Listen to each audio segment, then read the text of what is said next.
杨戬的身形直直朝着灵山撞去，灵山周遭金光闪耀，数十道身影飞出，更有数道身影朝着杨戬迎击而去。灵山重地，圣人到场，何人赶来生事？圣人！杨戬道心仿佛被电光击中，心底闪过数道画面。徒儿，你可知何为圣人？圣人超凡脱俗，乃是众生之顶点，更是道之尽头。不成圣，终为蝼蚁。圣人之下都是棋子。不懂了吧？圣人的算计才叫算计。一看你就是刚下山，咱们3000世界人，圣人都不稀罕看一眼，但咱们千万不要提及圣人的名讳。最后一幅画面却是那天兵面露狞笑，一掌拍碎了不过是凡人的父亲。是凌霄殿上那高高在上的天帝无能隐忍，那白发老者面露不甘，只敢一句：师叔过分了。这就是圣人，这就是圣人。那圣人道场又如何？洪荒六圣又如何？死且不惧，何惧圣？止步！有老道纵声大喝，杨戬的身形却是丝毫不停，已是将他的冲速提升到极致，自东面天空斜冲而来。一位西方教弟子低喝：莫要让他惊扰老师清修。几人齐声应答，感觉眼前冲来之人虽然气势如虹，怒火冲天，但本身实力似乎对他们不具太多威胁。这几名老道当下飞扑而上，各自记起数件法宝，立刻就要对杨戬出手。正此时，禁军阻敌！左右方向突然出现2声大喝，19道有些恐怖的杀气赫然显露，如19把利剑抵在这几名老道身前。百里之外，云雾破开，那19道身影骤然现身，各成3才之阵、6芒之阵，身影所过之处，乾坤无波无澜，各持兵刃直扑这几名老道。这几名西方教老道明显是有些措手不及，急忙将法宝调转，但是电光火石之间已经是被卷入了道道残影之内，无法腾出手脚再去管杨戬。人族上古魔兵出手便显不凡，杨戬的身影毫无阻碍地在几名老道之中冲过。灵山之上，众老道齐齐大惊，立刻就要有更多的老道出手，但是在杨戬的背后，在那19名人族上古魔兵现身之地，一声啼叫响彻天际。3丈高的白衣老道端坐在金鹏背上，出现在杨戬背后。瞧着老道，长发长眉尽雪白，反倒显得衣袍是白中偏灰。他慈眉善目，气息祥和，手中端着一把拂尘，半睁的双眼略带沧桑，似乎与天地相融，又似乎并未太多力道。李长庚，太白金星。不对，是太白金星的纸人化身。灵山众老道齐齐大惊，原本想要站出来阻拦杨戬之人，此时下意识的闭嘴，面容也没有了激愤。而就在他们这一耽误之间，杨戬的身形直直冲下，在这些老道的注视下，冲到了灵山山门上空，毫无犹豫，举枪猛砸。轰鸣声，炸裂声，灵山山门处烟雾翻涌，杨戬那痛苦的怒吼声响彻天穹。就在这烟雾之中，杨戬再也压抑不住心底的怒火，再也无法压制那即将暴走的祖呼精血之力。猛然抬头，双目怒视高空，额头迸发出一道道细细的红线。这红线似乎击穿了洪荒天地，又在顷刻间化作血色光柱，笼罩了小半个灵山。光柱中有苍冥之咒的怒吼，有无数凡人生老病死之景，有那9重天阙的仙殿，也有幽静湖边1、2竹屋。天似乎被这道光柱照出原形，就在高空最深处，蔚蓝色彩被抹去，天底色只剩纯黑。一条条纵横交错的七彩线条现形，面积超过数万里，天道之力自这些线条之上涌出，化作阵阵的诵经声。这时李长寿仰头看去，灵山之上众老道尽皆仰头望去，那些能够注视此地之人都看向了空中所显。天道之行。突然间，那七彩斑斓的网格中蹦出一道青光，这青光自光柱正中直直落下。开始时还能捕捉到它的踪迹，但是下一瞬就穿透红光阻隔，消失在光柱最底部。红光咻的一声收回，天地间的诵经声响彻不断，高空中的蔚蓝色再次出现，那些七彩网格隐于天地之外。你们！冰冷、愤怒，又那般清朗的嗓音突然响彻灵山。众老道尚未在刚刚那异象中回过神来，此刻进阶看向再次倒塌的大门。那里一道身影昂然而立，身着破损战袍，手握三尖两刃，浑身血迹未干，面容已是无比白净。他紧紧闭着双眼，额头有一条寸长的缝隙，此刻那缝隙突然张开，露出一只树眼，浓郁的天道之力迸发而出，树眼之中轮转生死，显化6道轮回盘之影。那瞳似有万千斑斓，又井然有序，不差分毫。仙神精舍，生灵精损，还我父兄命来！金鹏背上，化身袖中，隐藏着身形的李长寿本体默默地摸了一下自己的额头，又瞧了眼那杀气腾腾的杨戬，也是暗中轻叹。我好像因为当时吻了一手，不想破坏先天道躯，错过了一点好东西啊。哎呀，倒也不能如此想。其一，天道不太可能让我得到窥破一切的神眼，天眼与天眼也是不同的，跟圣人一样有强弱之分。若是我的均衡大道，再配合上杨戬这般能够看到天道本质的天眼，恐怕随之而来的就是一场毁灭天法。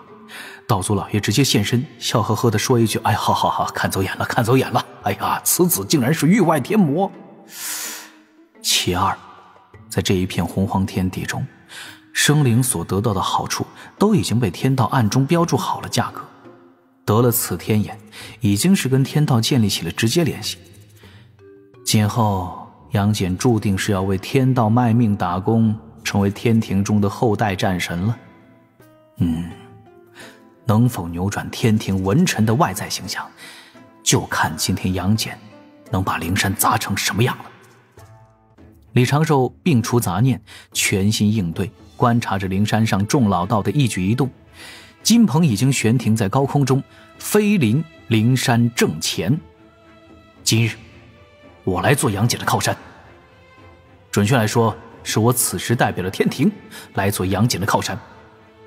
我为何非要用纸道人前来呢？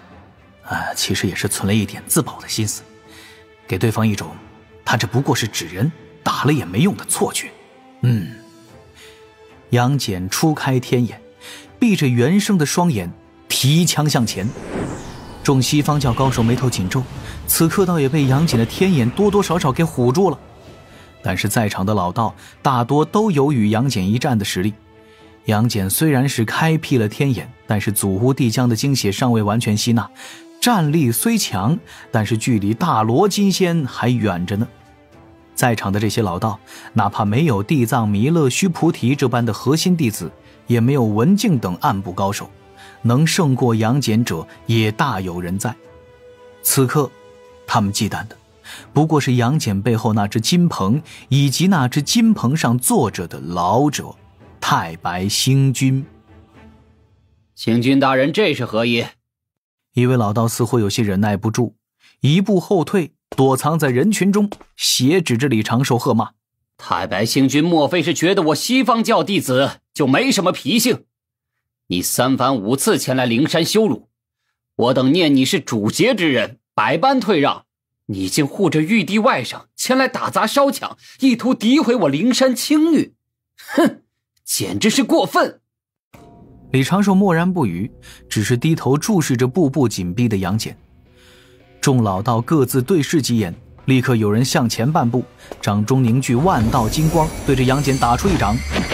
袖袍飘舞间，杨戬的身形顿时被阻。来者止步！那出手老道冷然道：“莫要自持身份复杂，就敢在此地撒野！你说让我等还你父兄性命，你父兄是何人？”杨戬紧紧抿着嘴唇，慢慢举起手中长枪，面前的金色光壁开始不断闪烁，出现一缕缕细微裂痕。家父杨天佑，家母云华，兄长杨角。云华仙子之事，与我灵山何干啊？杨戬一步向前，面前金光砰地炸碎，但是他来不及前冲发起攻势，数道金光突然自左右飞射而来，化作一条条绳索缠绕在杨戬身上，将他暂时束缚在原地。杨戬虽想闪躲，但是动作始终是迟了半瞬。李长寿见状心底暗叹，杨戬开过天眼之后，帅气是归帅气，但是实力还是比不得大教二代呀。想要达到能够干掉眼前这些西方教老道的实力，杨戬还需要静心修行，将八九玄功再推进一个大层次，修行更多的战技，弥补主修肉身的缺憾。不然呢，只能当一个防御过高的人形沙包。远远的见杨戬被束缚，独木公立刻传声招呼几名将领，率10万天兵天将朝着灵山赶来。离着已经不算太远，也引起了各方的关注。此时那些灵山老道制住了杨戬，也不敢胡乱伤了杨戬，一时之间不上不下，无比憋闷。天庭惹不起，阐教不敢惹，太白星君算不过，核心弟子不挪窝。杨戬却是毫无顾忌，已是没想着活着出去。他在不断的挣扎，于挣扎中体会着自己刚刚得到的力量。深州各处有七彩霞光涌动，那些仙绳竟然已经开始松动了。不过灵山众老道依然没有将杨戬看在眼中，有老道面露不解，骂道：“这云华仙子本是被天庭捉回去，杨天佑死在天庭之手，我们灵山做了何事啊？”有一名中年女道者在角落站了出来，看着空中的李长寿，满目悲愤：“是我灵山此前行事确实有诸多不妥之处，被李长哥你百般针对，背负了诸多骂名，但总不能把所有无头冤案都归到我们西方教身上。太白星君欲要借我身魂去填的大劫劫运，此事3界皆知，但最起码你也该用些高明计策，这般手段当真太过肮脏。我西方教行事可有太白星君你一半黑心？贫道可曾滥杀无辜，又可曾为促成某事不择手段？又或是贫道用过什么不光彩的手段？那中年女仙哑口无言，又冷哼一声：“哼，这些谁人可知，又谁人可晓？”天道。李长寿淡定地回了句。那女仙眉头轻皱，一名面容枯瘦的老道终于忍耐不住，立刻向前冲出数步，指着李长寿喝骂：“好你个水神太白李长庚！